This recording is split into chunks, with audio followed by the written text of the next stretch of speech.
আসসালামু আলাইকুম রহমতুল্লাহি বারাকাতুহু। তোমাদের প্রিয় উপন্যাস সঙ্গীন প্রিয়নয়া শক্তি সুরায়া রাফা, পর্ব 34।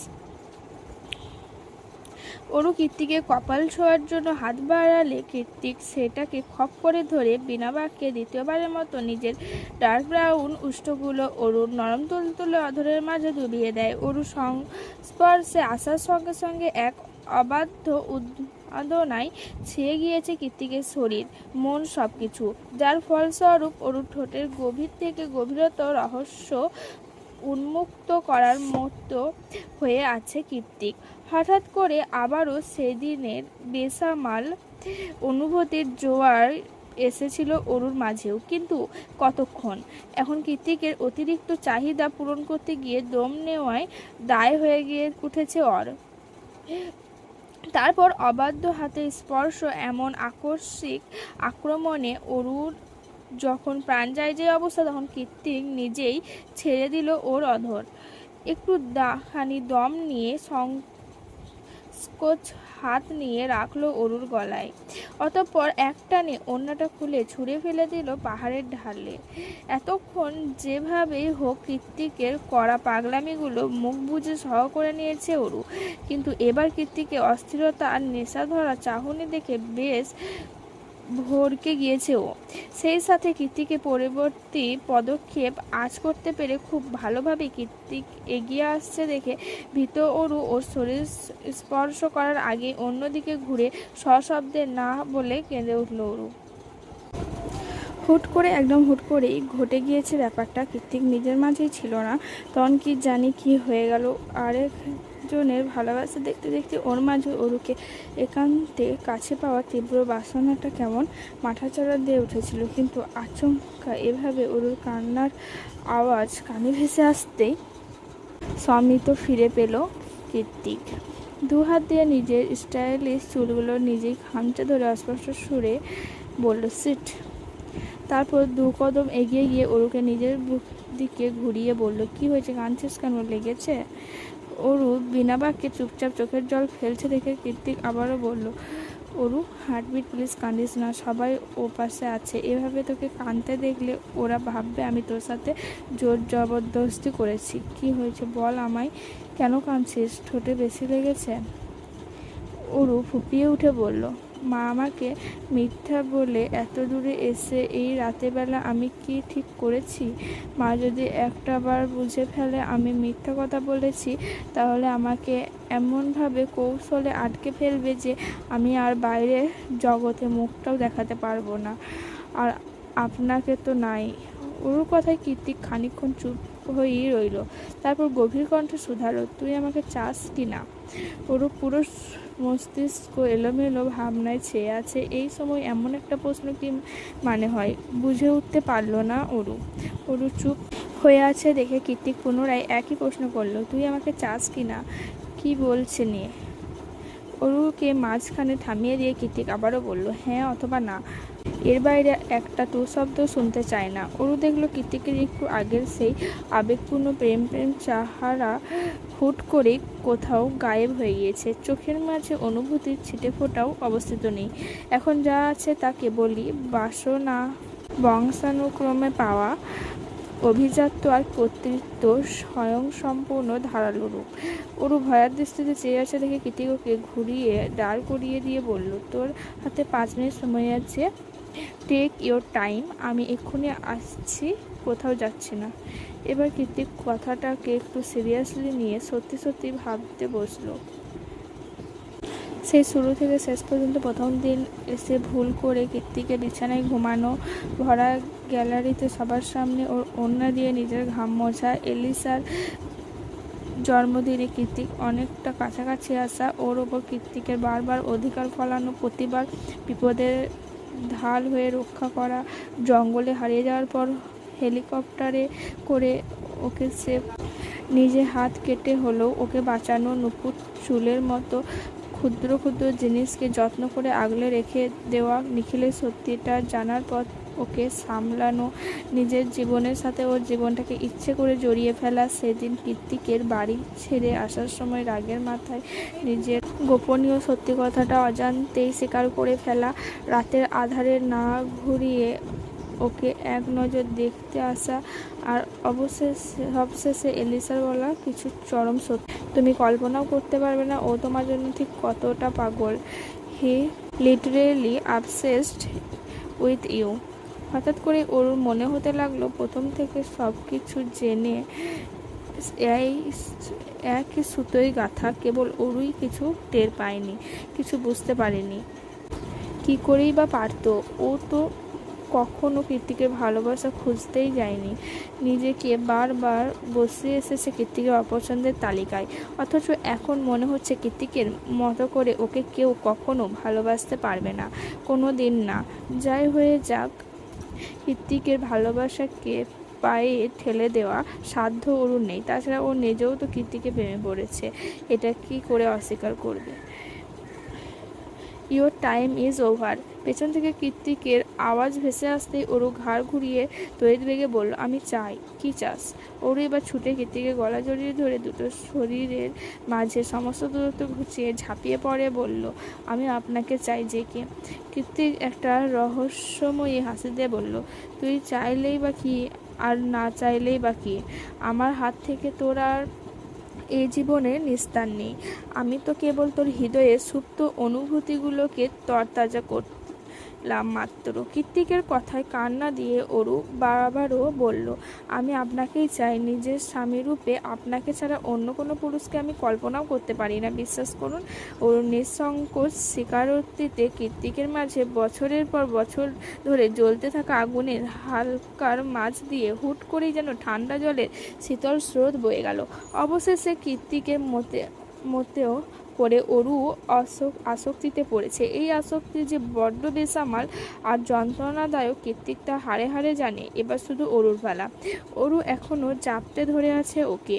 অরুর অন্তরঙ্গ আলিঙ্গন কীর্তিকে ভেতর থেকে উন্মাদ করে দিচ্ছে। ও তৎক্ষণাৎ অরুকে কোলে তুলে নেয়। অরু দু পা আটকে আছে কীর্তিকের কোমরের দুপাশে। ওকে কোলে তুলে নিয়ে কীর্তিক হাসকি স্বরে বলল, একবার তুমি করে ডাক। অরু ডাকলো না। কীর্তিক আর অপেক্ষাও করলো না, কোলে নিয়েই ভালোবাসার পরশ এঁকে দিতে লাগলেও ওর নরম ঠোঁটের মধ্যেখানে। অতঃপর সেভাবেই ধীরে ধীরে এগিয়ে যেতে লাগলো ক্যাম্পিং ভ্যানের দিকে।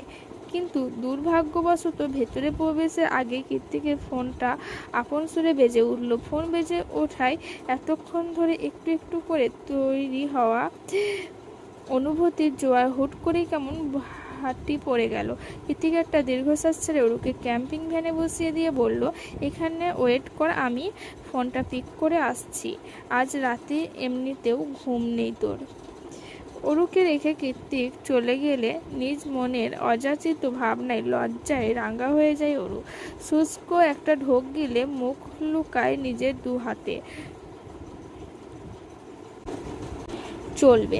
আচ্ছা, আমি কি অরু আর কীর্তিকের সম্পর্কটা ক্লিয়ার করতে পারিনি? ওরা কোনো বৈমাত্রীয় কিংবা বৈপিত্রের ভাই বোন না। ওদের মা বাবা দুজনই আলাদা। ওদের মধ্যে শুধু একটা সামাজিক সম্পর্ক বিদ্যমান, সেটা হলো ওদের বাবা মায়ের দ্বিতীয় বিয়ে। সেই হিসাবে সমাজ ওদের সৎ ভাই বোন বলে আখ্যায়িত করে। সমাজের চোখে এই সম্পর্কটা দৃষ্টিকটু, ওই জন্যই গল্পের নাম সঙ্গীন প্রণয়াসক্তি। আর কীর্তিকের মতো অভদ্র ছেলে সমাজের কথায় কান দেবে না, এটাই স্বাভাবিক। তবে ইসলাম ধর্মের দিক বিবেচনা করলে ওদের বিয়ে সম্পূর্ণ জায়েজ। বন্ধুর আকাশ ছুঁই ছুঁই, পর্বতমালা নিম্নভাগে জোছনা রাতের রূপলি ঝকঝকে আলো এসে পৌঁছেছে পারে না কোনো কালেই। সেথায় এখনো ঘোর আমাবস্যা বিরাজমান, চারিদিকে ঘুটঘুটে অন্ধকার আর তমসাচ্ছন্ন। শুধুমাত্র পাহাড়ের এক কোণে গুহার মধ্যে যে গুপ্ত ঘরটা রয়েছে, সেখান থেকেই জেনারেটর চালিত বৈদ্যুতিক বাল্বের নিয়ন আলোয় ছোটা এসে ঠেকছে নরম সবুজ কচি ঘাসের ওপর। অতি সুন্দর সেই ম্যাজিক্যাল আলো ছায়া আর ঘাসের আস্তরকে পায়ে মারিয়ে তড়িৎ বেগে এদিক ওদিক পায়চারি করছে নিখিল। কপালে তার দুশ্চিন্তার গভীর ভাঁজ। শরীর ঘামে ভিজে ছুপ ছুপ। শার্টের ওপর পরা সফেদ রঙা অ্যাপ্রনটাই এথায় সেথায় শুকিয়ে যাওয়া রক্তের ছোপ ছোপ দাগ। কুঁচকে রাখা ছোট ছোট চোখ দুটো দেখে মনে হচ্ছে একটু আগেই কোনো অপকর্ম করে ধরা খেয়েছে সে।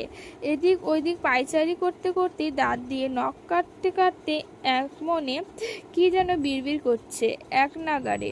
দেখলে মনে হবে কোনো কিছু হিসেব করছে। নিখিলের এমন উদ্ভ্রান্তের মতো কর্মকাণ্ড দেখতে পেয়ে গুপ্তঘর থেকে হন্তদন্ত হয়ে বেরিয়ে আসে লিও।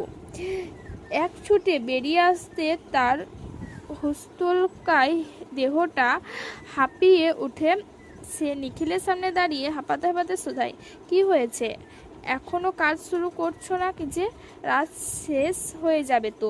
কথাটা বলার সঙ্গে সঙ্গে ফট করে দুহাতে লিওর কলার খামচে ধরল নিখিল। অতঃপর চোয়াল শক্ত করে দাঁত খিচিয়ে বলল, তোমাকে আগেই বলেছিলাম এই কয়জনে হবে না। সব কিছুর একটা পরিমাণ রয়েছে। পরিমাণের বাইরে ওদের শরীর থেকে অতিরিক্ত হরমোন বের করলে সবগুলো মারা পড়বে। তখন ধনকুব হওয়ার বদলে জেলে পচে মরতে হবে আমাদের। নিখিলের কথায় লিও শুষ্ক ঢোক গিলে ভয়াট কণ্ঠে শুধালো, এখন কি করব? নিখিল পুনরায় পায়চারি করতে করতে বিড়বিড়িয়ে বলে, জানি না। রাশিয়ান মাফিয়াদের থেকে অ্যাডভান্স ডলার নিয়ে ফেলেছি। যে করেই আজ সম্পূর্ণ করতেই হবে। লিও মুখ কাচুমাচু করে বলল, কিন্তু এই সময় নতুন করে টিন এজ হরমোন কোথায় পাবো? লিওর কথা শেষ হওয়ার সঙ্গে সঙ্গে নিখিলের হাঁটার গতি সহসা থেমে যায়। ও আঙুল উঁচিয়ে পাহাড়ের চূড়ায় জ্বলতে থাকা ফেরি লাইট আর মাঝ আকাশে উঠতে থাকা নিভু নিভু জ্বলন্ত ফানুসগুলো দেখিয়ে লিওকে শুধালো, ওখানে কি হচ্ছে? লিও ঠোঁট উল্টে বলল, মেবি কোনো গ্রুপ ক্যাম্পিংয়ে এসেছে। নিখিল তৎক্ষণাৎ গটগটিয়ে জায়গা ত্যাগ করে বড় বড় পা ফেলে উঠতে থাকে পাহাড়ের চূড়ায়। ওর কাণ্ডে পেছন থেকে লিও হাঁক ছেড়ে ডেকে ওঠে, বলে, আরে কোথায় যাচ্ছ? নিখিল যেতে যেতে পেছনে না তাকিয়েই করুর হেসে বলল, সব কিছু রেডি করো, আসছি আমি। আজকাল স্টুডেন্টরাও হয়েছে ফাজিল। এক একটা কথা নেই বার্তা নেই, যখন তখন কল দিয়ে কনভারসেশন শুরু করে দেয় আর থামার নামই নেই। প্রথমে পড়াশোনা দিয়ে শুরু করবে, তারপর সুযোগ বুঝে ধীরে ধীরে ঢুকে যাবে ব্যক্তিগত আলাপে। আমেরিকার মেয়েরা এত নির্লজ্জ আর বেহায়া কেন কে জানে। স্টুডেন্টের বাড়ির প্যাচাল প্রথমে দাঁতের দাঁত চেপে সহ করলেও এক পর্যায়ে বিরক্ত হয়ে ফোনটাই বন্ধ করে দিয়েছে রগচটা বদমেজাজি কীর্তিক। একে তো চরম মুহূর্তে কল দিয়ে মুডের 12টা বাজিয়ে দিয়েছে, তার উপর রাত বেরাতে কল দিয়ে ঢঙের আলাপ। অসহ্য। স্টুডেন্টদের কাছে কীর্তিক বরাবরই চুপচাপ হা ছাড়া উত্তর দেওয়া ওর ধাঁচে নেই। তাই তো কথা বাড়ানোর সঙ্গে সঙ্গে মুখের ওপর ফোন বন্ধ করে দিয়েছে একদম। এবার 1000টা কল দিলেও আর কীর্তিকের নাগাল পাওয়া যাবে না, এ যতই প্রয়োজনীয় আলাপ হোক না কেন। কিছুক্ষণ নিরিবিলি দাঁড়িয়ে থেকে নিস্তব্ধ প্রকৃতির মাঝ থেকে এক বুক বাতাস ভরে নিয়ে কীর্তিক পুনরায় এগিয়ে গেল ক্যাম্পিং ভ্যানের দিকে। ওদিকে সবাই মহা আনন্দে ফানুস উড়াচ্ছে। কীর্তিক ভাবল অরুকেও দেখাতে হবে এই রোমাঞ্চকর দৃশ্যটা, নয়তো এত দূরে ক্যাম্পিংয়ে আসার মজাটাই মিস করে যাবে মেয়েটা।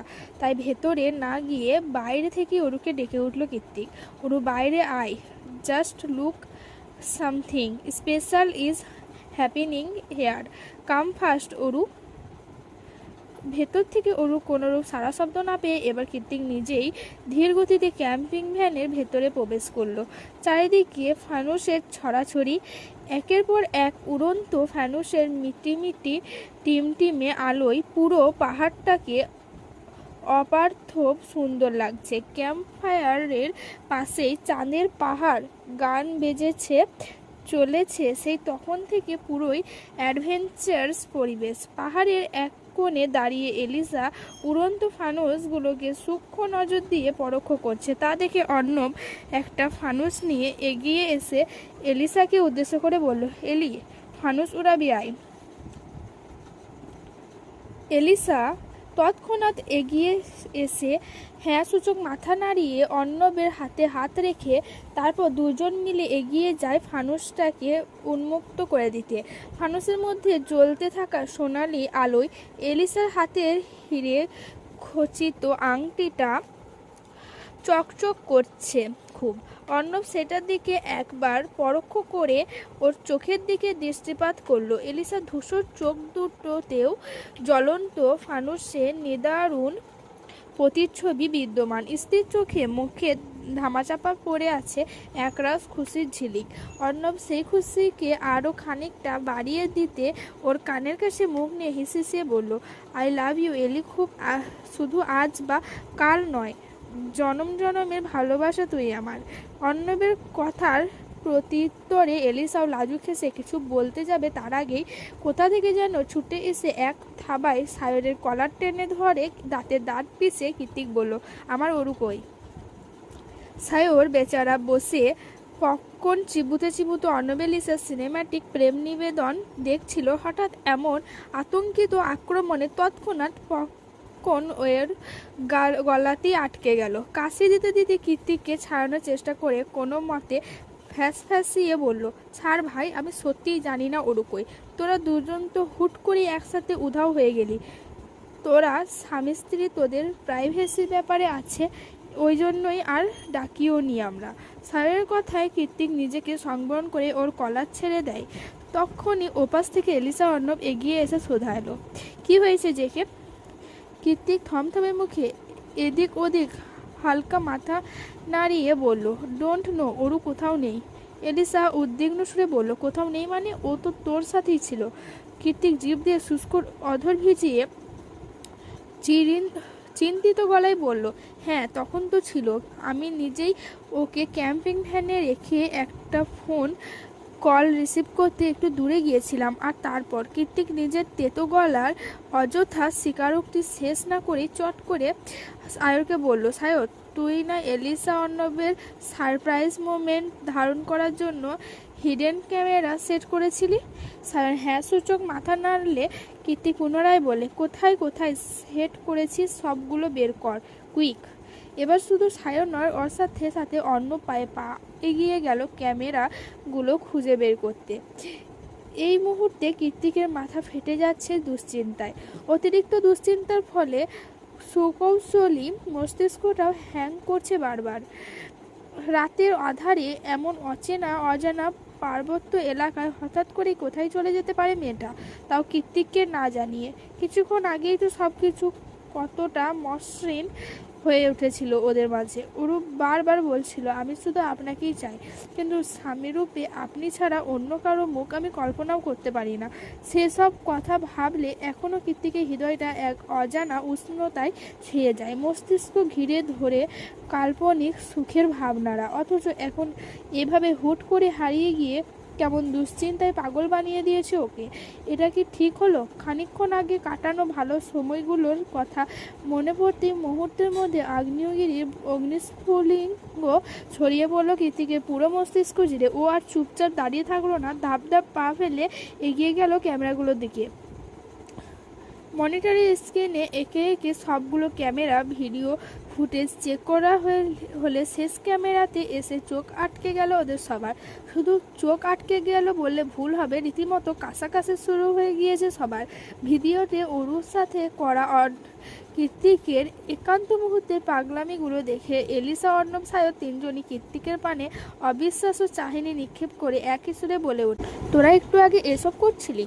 সায়র বড় বড় চোখ করে ক্যামেরার দিকে তাকিয়ে বলল, see he is so desperate, মেয়েটাকে শ্বাস পর্যন্ত নিতে দিচ্ছে না। সায়রের কথায় এলিসা অর্ণব মুখ টিপে হেসে দিল। ওদের খিল্লি আর মজা মস্তিষ্কে এক ধমকে থামিয়ে দিয়ে কৃতিক বলল, জাস্ট শাট আপ, টেনশনে আমার মাথা ফেটে যাচ্ছে আর তোরা এখানে মজা নিচ্ছিস। তাছাড়া ওরু আমার বিয়ে করা বউ, যা খুশি যেভাবে খুশি যেখানে খুশি করবো, তোদের ব্যাপারে কি? ওদের তর্ক বিতর্কের মাঝে ভিডিওর একটা জায়গাতে অর্ণব পোজ করে বলল, গাইস লুক, তৎক্ষণাৎ কৃতিক সচকিত হয়ে এগিয়ে এসে স্ক্রিনে চোখ রাখলো। অর্ণবের সরিয়ে দিয়ে রিপিট করে ওই একই সিন একটু বারবার টেনে টেনে দেখেছে কৃতিক। 4 সেকেন্ডে সেই ভিডিওতে দেখা যাচ্ছে অ্যাপ্রন পরা কেউ একজন এসে অরুর সাথে হেসে কুশলাদি বিনিময় করে কথা বলছে। অতঃপর অরু তার পেছন পেছন অন্ধকারের মধ্যে মিলিয়ে গেছে। অন্য পাশে দাঁড়িয়ে ঠোঁট উল্টে বলল, কে হতে পারে এই অ্যাপ্রন পরা লোকটা? সহসা এগিয়ে এসে ভালো করে নজর বুলিয়ে বলল, আরে এটা তো নিখিল, অরুর ক্রাশ, অরুর বাচ্চা। আকস্মাৎ কৃতিকের গর্জনে কেঁপে উঠল ওরা সবাই। কৃতিক উঠে দাঁড়িয়ে ভ্যানের সামনে রাখা স্টুলটাকে সজোরে লাথি মেরে রাগে থরথরিয়ে কেঁপে কেঁপে বলল, ওকে একবার খুঁজে পাই, মেরে ওর গাল ফাটিয়ে দেব আমি, তখন সারা জীবনের মতো ক্যাশ খাওয়া ভুলে যাবে। অর্ণব এগিয়ে এসে কৃতিকের কাঁধে হাত রেখে বলল, ঠান্ডা মস্তিষ্কে ভাব জেকে, এটা কি আদৌ পসিবল? অরু তো তোর সাথে এসেছিল একটু আগে, তোর কোয়ালিটি টাইম স্পেন্ড করছিল, তাহলে হঠাৎ করে ওরি কেন নিখিলের সাথে চলে যাবে, তাও কাউকে কিছু না জানিয়ে? তাছাড়া অরু অ্যাডাল্ট বিয়ের মর্ম কতটুকু সেটাও ভালো করেই বোঝে, তাও তোকে না জানিয়ে কেন যাবে? আর সবচেয়ে বড় কথা, অর্ণব কথা শেষ করার আগে পাশ থেকে এলিসা গুরুগম্ভীর গলায় বলল, নিখিল এখানে কি করছে? অর্ণব এলিসার দিকে তাকিয়ে বুক ফুলিয়ে বলল, রাইট, এই না হলে আমার সোনা। অর্ণবে আহ্লাদি কথায় এলিসা দাঁত কিরমিরিয়ে উঠে বলল, চুপ করবি তুই? সিরিয়াস কনভারসেশন চলছে এখানে।